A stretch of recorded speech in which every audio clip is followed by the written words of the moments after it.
नमस्कार। आज 2 अक्टूबर है, गांधी जयंती।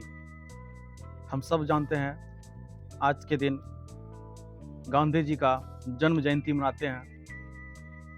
न केवल भारत में बल्कि पूरे विश्व में आज के दिन को मनाया जाता है, गांधी जी को याद किया जाता है और अहिंसा के रूप में आज के दिन को भी याद देखा जाता है।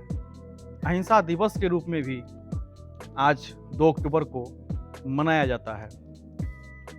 तो आज 2 अक्टूबर के दिन गांधी जी पर बात करते हैं।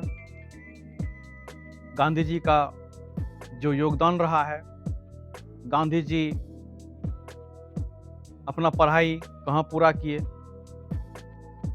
गांधी जी किस परिस्थिति में आगे बढ़े और जो विरोध का सामना और जो संघर्ष का सामना उनको करना पड़ा अपने जीवन में, और उस संघर्ष से आगे बढ़ के किस तरह एक व्यक्ति न केवल एक राज्य में, न केवल देश स्तर पे, बल्कि पूरे विश्व पटल पे अपना जो अहिंसा का पाठ उन्होंने पढ़ाया, आज उनको सब फॉलो करते हैं। तो चलिए बात करते हैं गांधी जी के बारे में। उनका जन्म कहाँ हुआ, कैसे शुरुआत होती है, उनका प्रारंभिक जीवन, उनका दर्शन क्या था, उनका दक्षिण अफ्रीका के दौरे पे गए, वहाँ पे क्या संघर्ष किए। तो इन्हीं सब बातों पे हम चर्चा करेंगे। तो आप मेरे साथ बने रहिए। शुरू करते हैं। भारत के इतिहास में यदि किसी व्यक्ति ने सत्य और अहिंसा को जीवन का आधार बनाकर पूरी दुनिया को चकित कर दिया, तो वे महात्मा गांधी थे। उनका पूरा जीवन सत्य, करुणा, सेवा, त्याग की प्रतिमूर्ति रहा है। भारत की स्वतंत्रता संग्राम की गाथा गांधी जी के बिना अधूरी है। वे केवल एक राजनेता नहीं थे, बल्कि एक विचारक, दार्शनिक सुधारक और समाज सेवी भी थे। 2 अक्टूबर 1869 को पोरबंदर यानी गुजरात में जन्मे मोहनदास करमचंद गांधी आगे चलकर महात्मा और राष्ट्रपिता के नाम से प्रसिद्ध हुए। उनके आदर्श केवल भारत तक सीमित नहीं रहे, बल्कि दुनिया के अनेक देशों में लोगों ने उनसे प्रेरणा ली। संयुक्त राष्ट्र ने 2 अक्टूबर को अंतर्राष्ट्रीय अहिंसा दिवस के रूप में मान्यता देकर उनके विचारों की वैश्विक महत्ता को प्रमाणित किया। गांधी जी का जीवन हमें यह सिखाता है कि असंभव लगने वाले कार्य भी सत्य और अहिंसा की शक्ति से संभव हो सकते हैं। जहां पूरी दुनिया स्वतंत्रता पाने के लिए हिंसा और हथियारों की राह पकड़ती थी, वहीं गांधी जी ने बिना खून खराबे के आजादी की लड़ाई लड़ी और अंततः सफलता भी प्राप्त की। उनका व्यक्तित्व न केवल स्वतंत्रता संग्राम के लिए, बल्कि सामाजिक, धार्मिक और नैतिक जीवन के लिए भी अनुकरणीय है। उनके प्रारंभिक जीवन के बारे में अगर बात करें तो महात्मा गांधी का जन्म 2 अक्टूबर 1869 को गुजरात के पोरबंदर नामक तटीय नगर में हुआ। उनके पिता करमचंद गांधी पोरबंदर रियासत के दीवान थे। वे न्यायप्रिय और ईमानदार प्रशासक माने जाते थे। उनकी माता पुतलीबाई अत्यंत धार्मिक और दयालु महिला थी।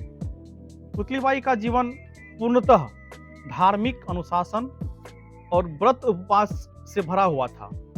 गांधी जी के व्यक्तित्व में जो सत्यनिष्ठा, संयम और करुणा दिखाई देती है, उसका अधिकांश श्रेय उनकी माता को जाता है। बचपन में गांधी को मोहन कहकर पुकारा जाता था। वे स्वभाव से बहुत शर्मीले, गंभीर और अंतर्मुखी थे। विद्यालय में उनकी गिनती साधारण विद्यार्थियों में होती थी। वे विशेष रूप से पढ़ाई में तेज नहीं थे, लेकिन ईमानदारी, अनुशासन और सादगी के कारण सबके प्रिय थे। एक बार परीक्षा के दौरान अध्यापक ने नकल करने को कहा, परंतु गांधी जी ने सत्यनिष्ठा के कारण नकल नहीं की। बचपन की यह घटना उनके जीवन के सत्य प्रेम की झलक दिखाई देती है। गांधी जी की शिक्षा की अगर बात करें तो गांधी जी की प्रारंभिक शिक्षा पोरबंदर यानी कि राजकोट में प्राप्त की उन्होंने। इसके बाद 1887 में उन्होंने मैट्रिक की परीक्षा पास की और भावनगर के श्यामल दास कॉलेज में दाखिला लिया, लेकिन वहां पढ़ाई में उन्हें कठिनाई हुई और उन्होंने कॉलेज छोड़ दिया। इसी बीच उनके परिवार ने उन्हें इंग्लैंड जाकर वकालत की पढ़ाई करने का सुझाव भी दिया। सन 1888 में गांधी जी इंग्लैंड गए और वहां इनर टेम्पल से बैरिस्टर की पढ़ाई शुरू की। इंग्लैंड में उनका जीवन बहुत संघर्षपूर्ण रहा। वहां के समाज में ढलने और अपनी भारतीय पहचान को बनाए रखने के बीच उन्हें कठिनाइयां झेलनी पड़ी। एक समय उन्होंने अंग्रेजी पोशाक पहनने और अंग्रेजी भोजन करने की कोशिश की, लेकिन बाद में वे अपनी सादगी और भारतीयता की ओर लौट आए। इंग्लैंड में रहकर उन्होंने सत्य, संयम, शाकाहार और धार्मिक अध्ययन को गहराई से अपनाया। उन्होंने Bible, Bhagavad Gita, Quran, Leo Tolstoy, Rousseau और बुद्ध जैसे महान व्यक्तित्वों के विचारों का अध्ययन किया। इन ग्रंथों और विचारों ने उनके जीवन पर गहरा असर डाला। शाकाहार को उन्होंने जीवन भर अपनाया और इससे नैतिकता तथा करुणा से जोड़ दिया। विवाह और पारिवारिक जीवन अगर उनकी बात की जाए तो गांधी जी का विवाह बहुत ही कम उम्र में हो गया था। महज 13 वर्ष की आयु में उनका विवाह कस्तूरबा गांधी से हुआ। उस समय बाल विवाह की प्रथा प्रचलित थी। कस्तूरबा ने जीवन भर गांधी जी का साथ दिया। वे गांधी जी की सच्ची जीवन संगनी, सहयोगिनी रही। गांधी जी ने स्वीकार किया कि विवाह के शुरुआती दिनों में वे सामान्य दाम्पत्य जीवन की तरह ही रहे, परंतु समय के साथ उनका दृष्टिकोण बदल गया और उन्होंने संयम, त्याग और सेवा को वैवाहिक जीवन का आधार बनाया। अब इंग्लैंड से वापसी की बात करते हैं तो सन 1891 में बैरिस्टर की पढ़ाई पूरी करने के बाद गांधी जी भारत लौटे। यहाँ उन्होंने वकालत शुरू की, लेकिन सफल नहीं हो पाए। मुंबई और राजकोट में उन्होंने कुछ समय वकालत की, परंतु उनकी झिझक और अनुभवहीनता के कारण मुकदमे में लड़ना उनके लिए आसान नहीं था। इसी बीच एक अवसर उन्हें दक्षिण अफ्रीका जाने का मिला। वहां भारतीय व्यापारी दादा अब्दुल्ला एंड कंपनी के मुकदमे में वकील के रूप में उन्हें नियुक्त किया गया। यह यात्रा उनके जीवन की सबसे बड़ी मोड़ साबित हुई। दक्षिण अफ्रीका में उन्होंने नस्ल भेद की वह क्रूर तस्वीरें देखी जिसने उनके जीवन को बदल दिया और उन्हें मोहनदास से महात्मा की ओर राह पर डाल दिया। दक्षिण अफ्रीका की यात्रा अगर इसकी बात करें तो 1893 में महात्मा गांधी एक कानूनी मामले के सिलसिले में दक्षिण अफ्रीका गए। यह यात्रा उनके जीवन की दिशा बदलने वाली साबित हुई। उस समय दक्षिण अफ्रीका में भारतीय मूल के लोग बड़ी संख्या में रह रहे थे, लेकिन वे भेदभाव, अपमान और शोषण का शिकार भी थे। श्वेत शासक भारतीय को कुली कहकर पुकारते थे और उनके साथ अमानवीय व्यवहार करते थे। गांधी जी का सामना भी ऐसे ही एक अपमान से हुआ। एक बार गांधी जी फर्स्ट क्लास का टिकट लेकर ट्रेन में यात्रा कर रहे थे, लेकिन केवल भारतीय होने के कारण उन्हें डब्बे से धक्का देकर बाहर फेंक दिया गया। यह उनके लिए दिल पर ठेस पहुंचने वाली घटना साबित हुई। स्टेशन पर घटी उनकी घटना उनके जीवन में एक निर्णायक मोड़ साबित हुई। उन्होंने ठान लिया कि वे इस अन्याय के खिलाफ आवाज उठाएंगे। भेदभावपूर्ण कानून, वहां के जो भेदभावपूर्ण कानून थे दक्षिण अफ्रीका के, उसकी अगर बात करें तो दक्षिण अफ्रीका में भारतीयों पर अनेक प्रतिबंध लगे हुए थे। उन्हें मतदान का अधिकार नहीं था। वे शहरों में स्वतंत्र रूप से घूम नहीं सकते थे। उन्हें विशेष पहचान यानी कि पत्र रखना पड़ता था। पत्र रखना अनिवार्य था वहाँ पे। बिना अनुमति वे किसी क्षेत्र में व्यापार नहीं कर सकते थे। इन सब ने गांधी जी को गहराई से प्रभावित किया। उन्होंने तय किया कि वे केवल वकालत ही नहीं करेंगे, बल्कि भारतीयों के सम्मान और अधिकारों के लिए संघर्ष भी करेंगे। गांधी जी ने भारतीयों को संगठित करना शुरू किया। 1894 में उन्होंने नटाल इंडियन कांग्रेस की स्थापना की, जिसका उद्देश्य दक्षिण अफ्रीका में रह रहे भारतीयों की समस्याओं को आवाज देना और उनके अधिकारों के लिए संघर्ष करना था। धीरे धीरे भारतीय समुदाय में आत्मविश्वास जगा और वे अपने अधिकारों की लड़ाई लड़ने के लिए तैयार हुए। गांधी जी ने संघर्ष के लिए हिंसा का मार्ग नहीं चुना। उनका मानना था कि हिंसा से केवल द्वेष और विनाश फैलता है। उन्होंने सत्य और अहिंसा को आधार बनाकर आंदोलन करने का निर्णय लिया। उन्होंने इस पद्धति को नाम दिया सत्याग्रह। सत्याग्रह का अर्थ है सत्य पर अडिग रहना और अन्याय के सामने झुकने से इनकार करना। इसमें हिंसा का प्रयोग नहीं होता, बल्कि अन्यायपूर्ण कानूनों का शांतिपूर्वक विरोध किया जाता है। आंदोलनकारी दंड सहते हैं, लेकिन प्रतिशोध बदला नहीं लेते हैं। यह विचार पूरी तरह नया था। इससे शोषित जनता को आत्मबल मिला और शासकों को नैतिक रूप में शर्मिंदा होना पड़ा। अब सत्याग्रह का अगर आंदोलन का उदाहरण ले अफ्रीका में, तो सन 1906 में एशियाई अध्यादेश का विरोध।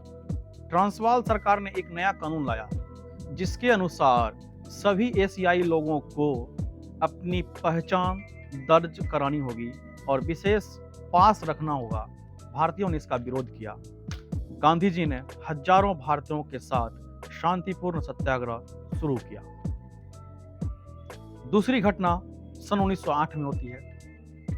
यह होता है जेल आंदोलन। गांधी जी और उनके साथियों ने कानून का पालन करने से इनकार कर दिया और गिरफ्तारी भी थी। सैकड़ों भारतीयों को जेल भेजा गया, पर उन्होंने हिंसा का सहारा नहीं लिया। तीसरी घटना सन 1913 में घटती है, मजदूर आंदोलन। जब भारतीय मजदूरों पर अनुचित कर यानी कि टैक्स लगाया गया, तो गांधी जी ने बड़े पैमाने पर हड़ताल और सत्याग्रह का नेतृत्व किया। इस आंदोलन में महिलाओं ने भी सक्रिय भागीदारी निभाई। अब यहाँ वो जो आंदोलन हुआ अफ्रीका में, उसका क्या परिणाम निकला? इन आंदोलनों के दबाव में दक्षिण अफ्रीकी सरकार को कई प्रतिबंधों में ढील देनी पड़ी। भारतीयों के प्रति भेदभाव पूर्ण कुछ कानून समाप्त किए गए। भारतीय समुदाय में आत्मसम्मान और एकता की भावना जागी। सबसे महत्वपूर्ण बात यह थी कि गांधी जी को अहिंसा और सत्याग्रह की शक्ति पर अटूट विश्वास हो गया।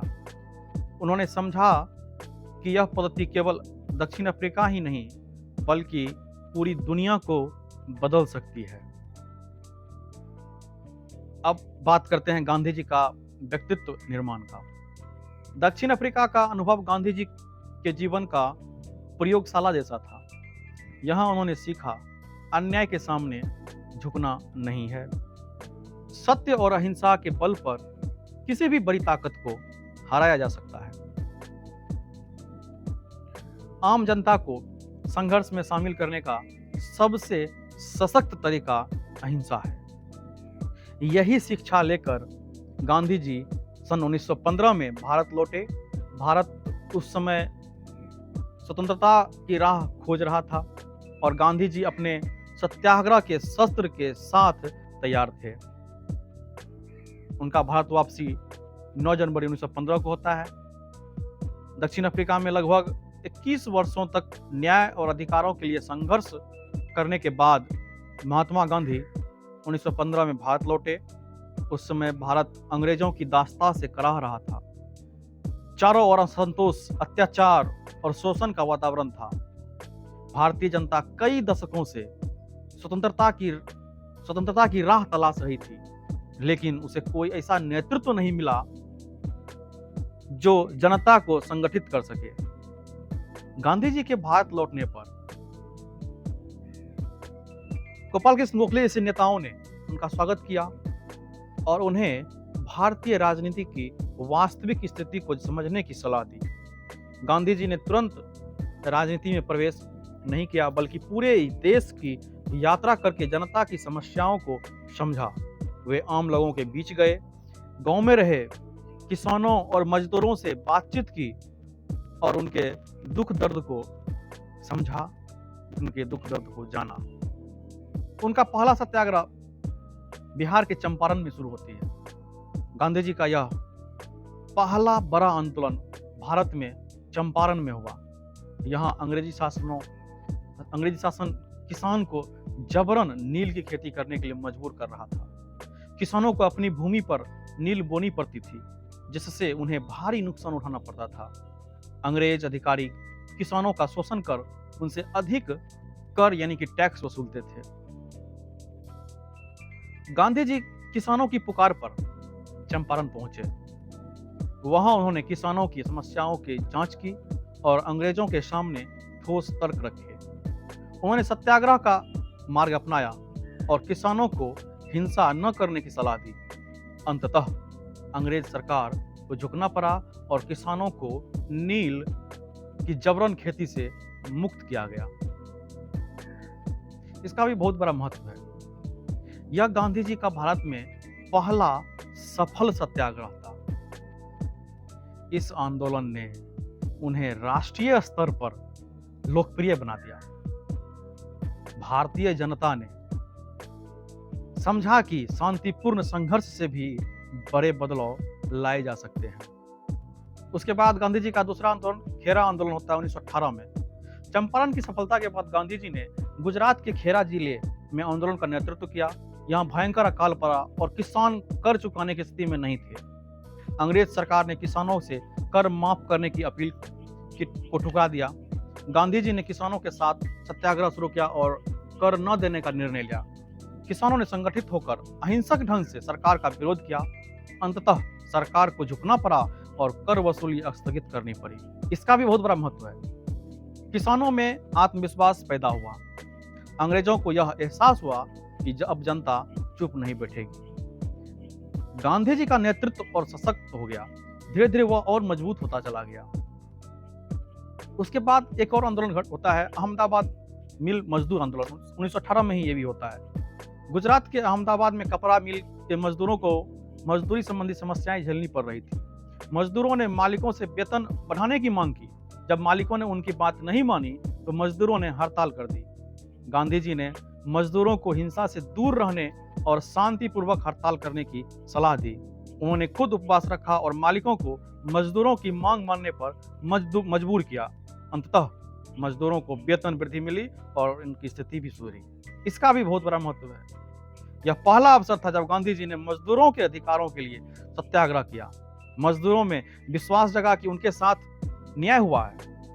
गांधी जी जनता के नेता के रूप में स्थापित हो गए। इन तीन आंदोलनों का प्रभाव चंपारण, खेरा, अहमदाबाद, इन तीनों आंदोलनों ने गांधी जी की छवि को पूरे भारत में एक सशक्त नेता के रूप में स्थापित कर दिया। जनता को यह विश्वास हो गया कि गांधी जी का नेतृत्व उन्हें न्याय दिला सकता है। इन आंदोलनों ने आगे आने वाले राष्ट्रीय स्तर के आंदोलन, असहयोग आंदोलन, नमक सत्याग्रह, भारत छोड़ो आंदोलन की नींव रखी। सबसे महत्वपूर्ण बात यह थी कि गांधी जी ने भारतीय जनता को सत्याग्रह और अहिंसा की ताकत का अनुभव कराया।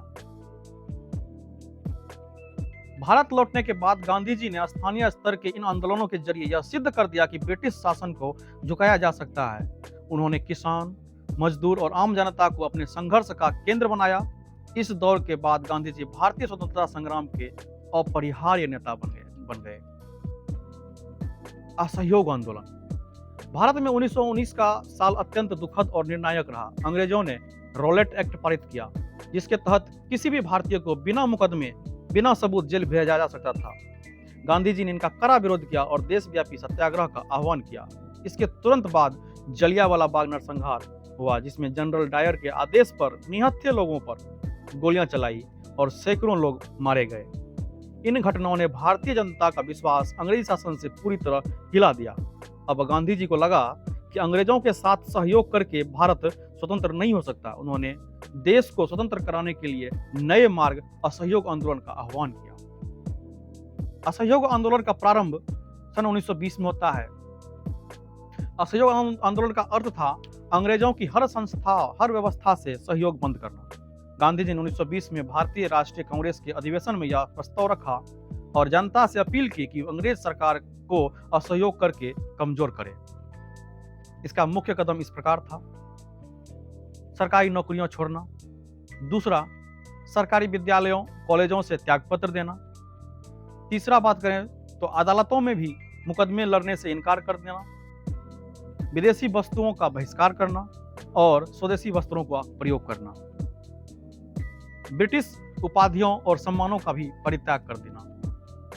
गांधी जी ने कहा, यदि हम अंग्रेजों का सहयोग बंद कर देंगे तो उनका शासन अपने आप गिर जाएगा। इस आंदोलन की विशेषता भी थी। इस आंदोलन में किसानों, मजदूरों, छात्रों, शिक्षकों और वकीलों ने भाग लिया। विदेशी कपड़ों की होली जलाई गई और खादी पहनने का अभियान शुरू किया गया। देश भर में राष्ट्रीय विद्यालयों और कॉलेजों की स्थापना हुई। लाखों लोगों ने सरकारी सेवाएं छोड़ दी।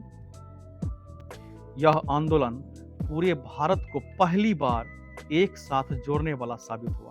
गांव-गांव में गांधी का नाम गूंजने लगा। साथ साथ ही खिलाफत आंदोलन भी इसी के साथ चला।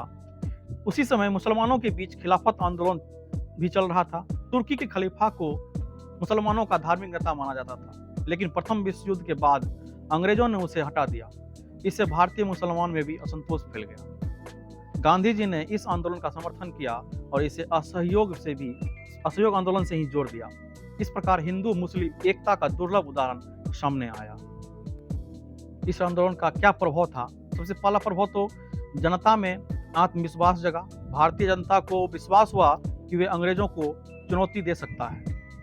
दूसरी बात, विदेशी वस्त्रों का भी बहिष्कार किया गया। बड़े पैमाने पर विदेशी कपड़े जलाए गए और खादी का प्रचार शुरू हुआ। शैक्षणिक संस्थान जैसे अलीगढ़, काशी, जामिया मिलिया इस्लामिया जैसे राष्ट्रीय संस्थान स्थापित हुए। राजनीतिक चेतना भी जगी।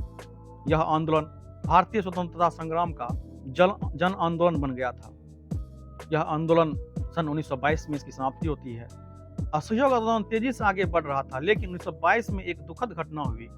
उत्तर प्रदेश के चौरी चौरा नामक स्थान पर प्रदर्शनकारियों और पुलिस के बीच संघर्ष हुआ। भीड़ ने गुस्से में थाने में आग लगा दी, जिससे 22 पुलिसकर्मी मारे गए। गांधी जी ने इसे हिंसा की घटना मानकर तुरंत असहयोग आंदोलन से वापस ले लिया। उन्होंने कहा, मेरे लिए सत्य और अहिंसा स्वतंत्रता से भी बड़ी है। यदि अहिंसा का पालन नहीं हो सकता तो आंदोलन चलाना व्यर्थ है। कई नेताओं ने आंदोलन को अचानक समाप्त करने के लिए गांधी जी की आलोचना की। उनका मानना था कि यह अंग्रेजों को कमजोर करने का सुनहरा अवसर था, लेकिन गांधी जी का तर्क था कि स्वतंत्रता अहिंसा के मार्ग से ही सार्थक होगी। इस आंदोलन से जनता में व्यापक राजनीतिक चेतना आई और गांधी जी निर्विवाद रूप से राष्ट्रीय नेता बन गए। असहयोग आंदोलन ने अंग्रेजों को पहली बार एहसास कराया कि भारत अब दासता को स्वीकार करने वाला नहीं है। यद्यपि आंदोलन अधूरा रह गया, लेकिन इसने भारतीय जनता की आजादी के लिए एकजुट कर दिया। यह आंदोलन गांधी जी के नेतृत्व में स्वतंत्रता संग्राम का पहला राष्ट्रीय अध्याय था और आगे आने वाली संघर्षों की मजबूत नींव रखी गई। इसके बाद सविनय अवज्ञा आंदोलन, दांडी यात्रा, फिर धीरे धीरे गांधी जी भारत छोड़ो आंदोलन की तरफ बढ़ते हैं। उनका जो आंदोलन उन्होंने किया भारत में, चंद शब्दों में कह देना शायद संभव नहीं है। उन्होंने भारत को इसी तरह आंदोलन करके जनता को एकजुट किया और अहिंसा के मार्ग पर चलकर उन्होंने साबित किया कि अहिंसा से ही हम किसी से बड़े युद्ध को भी जीत सकते हैं। उनके जीवन से हम लोगों को प्रेरणा लेनी चाहिए, सीख लेनी चाहिए और आने वाली पीढ़ी को भी यह बताना चाहिए कि किस प्रकार एक व्यक्ति संपूर्ण भारत को एक सूत्र में बांधने का काम किया और पूरे विश्व पटल पर अपने आप को साबित कर दिया। धन्यवाद।